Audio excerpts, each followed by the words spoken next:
weekend, various White House officials blamed this group not simply for COVID, but for virtually everything that has gone wrong since Joe Biden has become president. And there's a lot.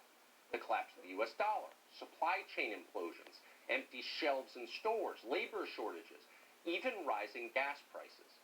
Watch the White House press secretary suggest that the unvaccinated are somehow responsible for inflation. I would note, though, that the way most Americans understand and feel and experience inflation is by cost increases, right? And they experience that as it relates, and we see what the largest impacts on cost increases are across the country, whether it's gas prices or, in some cases, food prices, or a variety of issues. We know what the root causes of those are, right? Global supply chain issues. The best thing we can do as a government is to get the pandemic under control. We can't get the pandemic under control until you get the shot, despite the fact that more than 80% of the entire adult population has already gotten the shot. So we printed too much money because you haven't been vaccinated. That's why the dollar's not worth as much. You wonder how long it'll be before they blame the unvaccinated for climate change. Can't be long now. So Joe Biden's campaign to lower COVID deaths has been unequivocally a failure. The numbers show that very clearly. But his campaign to demonize a group of powerless Americans, to transform them into kulaks, objects of state-sponsored hate in their own country, that has worked amazingly well. These people are now so despised, it is considered acceptable for politicians to try and kill them. In Buffalo, a state assemblyman called Pat Burke is pushing insurance companies to deny coverage to people who refuse the injection.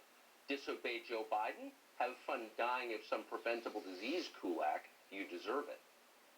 This is not just an American phenomenon, by the way, and that tells you the most. Governments around the world have decided to transfer their failures onto the tiny percentage of their populations who, for whatever reason, don't want the injection. In Germany, they won't even help you die if you don't get the shot. Euthanasia clinics are turning away the unvaccinated. You've got to get the COVID vaccine before you commit suicide, for moral reasons.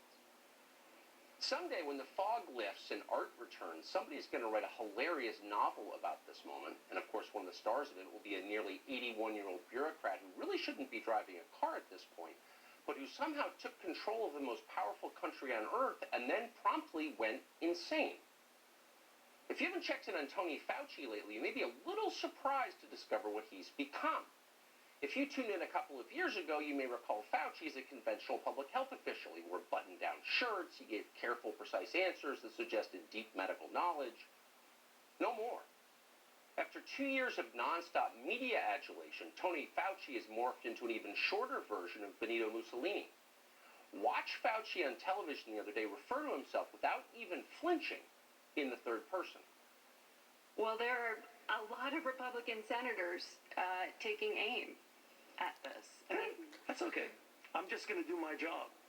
And I'm going to be saving lives, and they're going to be lying. There's a distinct anti-science flavor to this. So if they get up and criticize science, nobody's going to know what they're talking about. But if they get up and really aim their bullets at Tony Fauci, well, people could recognize there's a person there, so it's easy to criticize. But they're really criticizing science, because I represent science. When they criticize me, they're criticizing science. I am science, declares Tony Fauci. Science is me.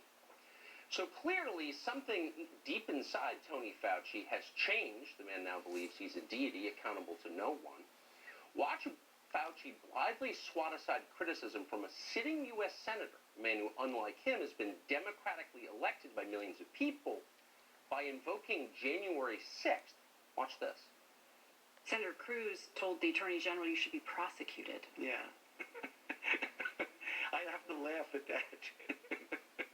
I should be prosecuted. What happened on January 6th, Senator? Wait a second. This is the man in charge of our COVID response. What does January 6th have to do with COVID, you ask? Well, simple. Anyone who questions Tony Fauci is, by definition, a dangerous insurrectionist. And Fauci's not the only one who believes that. A few weeks ago, departing NIH head Francis Collins suggested that any American who doubts government COVID policy is a criminal. Collins announced that he'd like to, quote, identify those who are purposefully spreading false information online about COVID and bring them to justice. Public health officials did